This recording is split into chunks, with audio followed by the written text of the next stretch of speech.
I lived in the suburbs of a town in Washington named Rios Peak. It was a small town, and in my neighborhood there were 20 or 30 houses. People moved in and out of there all of the time.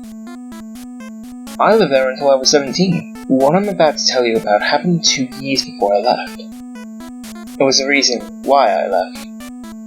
I want to vomit every time I tell the tale. It was the summer of 2009 and I was shooting baskets on my neighbor's hoop.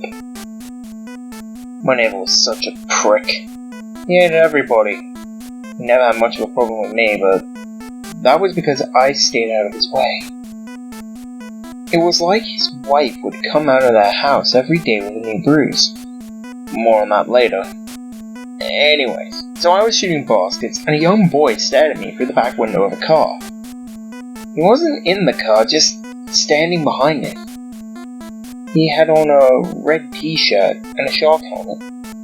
He was cute, but he was very young. He smiled at me. I smiled back, and then gradually he made his way over to me.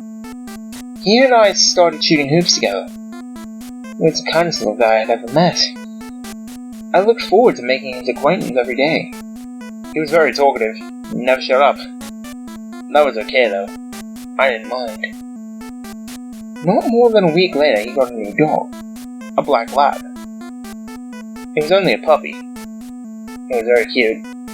We would take it on walks all the time. He had not been trained to relieve himself in his own yard, and so he just did it wherever he wanted to. My neighbor, the angry one, had been complaining about a dog shitting in his yard. All the time. He never quit bitching about it. I never said I knew whose it was. However, he figured it out on his own. Every day, the things he said got more and more insane. His wife got worse, and we all hated him even more. One day, I saw the boy playing basketball outside on his own. His ball went into the neighbor's yard. He went to pick it up, and all of a sudden I heard a loud crack, and the boy started screaming. I got on my shoes and went out the door, and what I saw was only the beginning. The boy's foot was caught in some kind of trap, and it had basically taken off his whole foot. That's when the neighbor stepped outside with a baseball bat. I went out and got my mum's meat cleaver.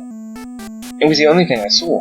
By the time I got out there, everything had gone straight to hell.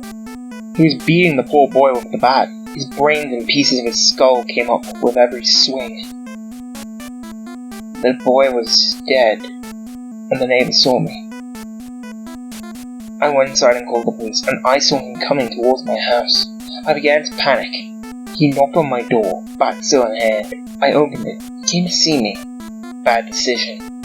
Right as he began to swing, I ducked under and swiped up with the meat cleaver, splitting apart his scrotum.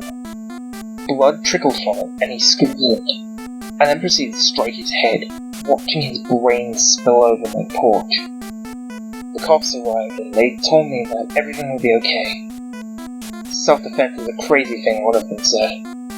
I didn't understand, but I didn't question it. Then the boy's mother and father approached the boy's dead body. They screamed and began to cry. I saw the dog, and he looked me straight in the face. And it was almost as if he was smiling. Then he went over and started chewing one of the dead boy's bones. I started to cry. Later that night, the boy ran out of the house and came to my front doorstep. He saw me waiting there. He came to see me. Bad decision.